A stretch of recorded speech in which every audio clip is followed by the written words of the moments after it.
What's up, y'all? Crazy Al Cayne back again out here at Nova BMX, representing at the what do they call these nationals now? It's not called Freedom Nationals anymore. It was Stars and Stripes. Oh right, it's 4th of July weekend. Stars and Stripes. Right. The Stars and Stripes Nationals. I got Eric Spears here representing Truth BMX Products. He's got another bike to show us, another dope bike, and he's gonna tell us about it right now for a bike check.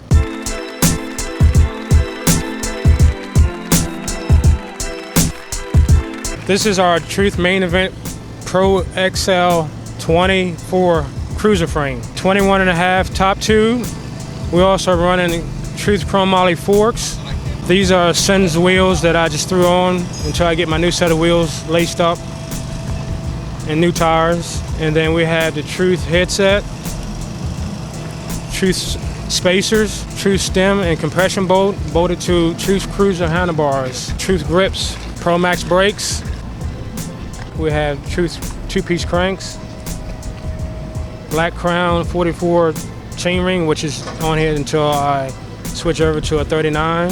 Chain tensioners, reliable Truth seat clamp, another Jeffrey Upshaw product that he uses and loves.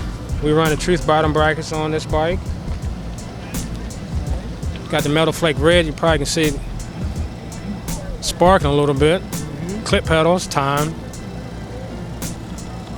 And we do offer a larger frame, which is a 22 top tube. These frames weigh 3 pounds, 10 ounces. That's what's up. So check them out. The website is truthbmxproducts.com. They have a lot of cool stuff. Support them, up and coming company, and they really about this BMX, man. You have some other stuff you got going on. Are you getting into to street bikes and stuff like that? I heard. We will have street bikes in June 20th. I'm sorry, July 20th. Nice. 14 millimeter dropouts, mid-bottom brackets. Something that, you know, if you want to go out and do some trail riding or street riding, that's the perfect frame instead of using your race frame. This is Eric Spears doing a bike check from truthbmxproducts.com of our aluminum Truth Pro Main Event cruiser frame. Back to you, Billy.